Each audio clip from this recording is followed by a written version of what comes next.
সুমনা বলল যে কে কথা রেখেনি গৌতমদা বলবে। আমি কিছু বলিনি, সুনীল গঙ্গোপাধ্যায় যা বলার ভুলে গেছে, আমি শুধু একটু করবো। শুভ সন্ধ্যা সকলকে।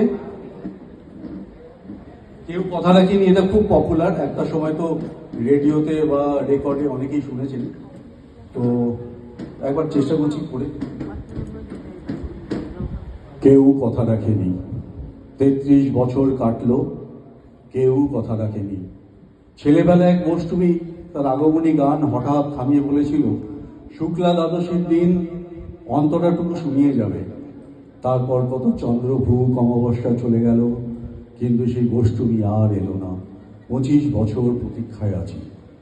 মামাবাড়ির মাঝি নাদির আলী বলেছিল, বড় হও দাদা ঠাকুর, তোমাকে আমি 3 প্রহরের বিল দেখাতে নিয়ে যাব। সেখানে পদ্ম ফুলের মাথায় সাপ আর ভ্রমর খেলা করে। নাদের আলী, আমি আর কত বড় হব? আমার মাথায় ঘরের ছাদ পুড়ে আকাশ স্পর্শ করলে তারপর তুমি আমায় 3 প্রহরের বিল দেখাবে? একটাও রয়্যাল গুলিতে কিনতে পারিনি আমরা কখনো। লাঠি লজেন্স দেখিয়ে দেখিয়ে চুষেছে লস্কর বাড়ি ছেলেরা। ভিখারির মতন চৌধুরীদের গেটে দাঁড়িয়ে দেখেছি ভিতরে রাস উৎসব। অবিরল রঙের ধারার মধ্যে সুবর্ণ কঙ্কন পরা ফর্সা রমণীরা কত রকম আমোদে এসেছে। আমার দিকে তারা ফিরেও তাকায়নি।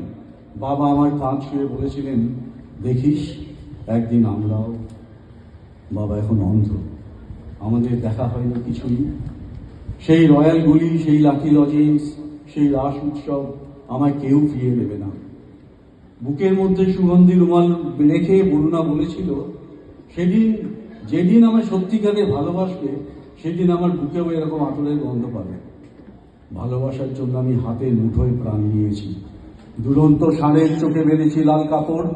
বিশ্ব সংসার তন্ন তন্ন করে খুঁজে এনেছি 108টা নীল পদ্ম। তবু কথা রাখিনি বরুণা। এখন তার বুকে শুধুই মানুষের গন্ধ। এখনো সেই যে কোনো নারী। কেউ কথা রাখেনি, 33 বছর কাটলো, কেউ কথা রাখে না।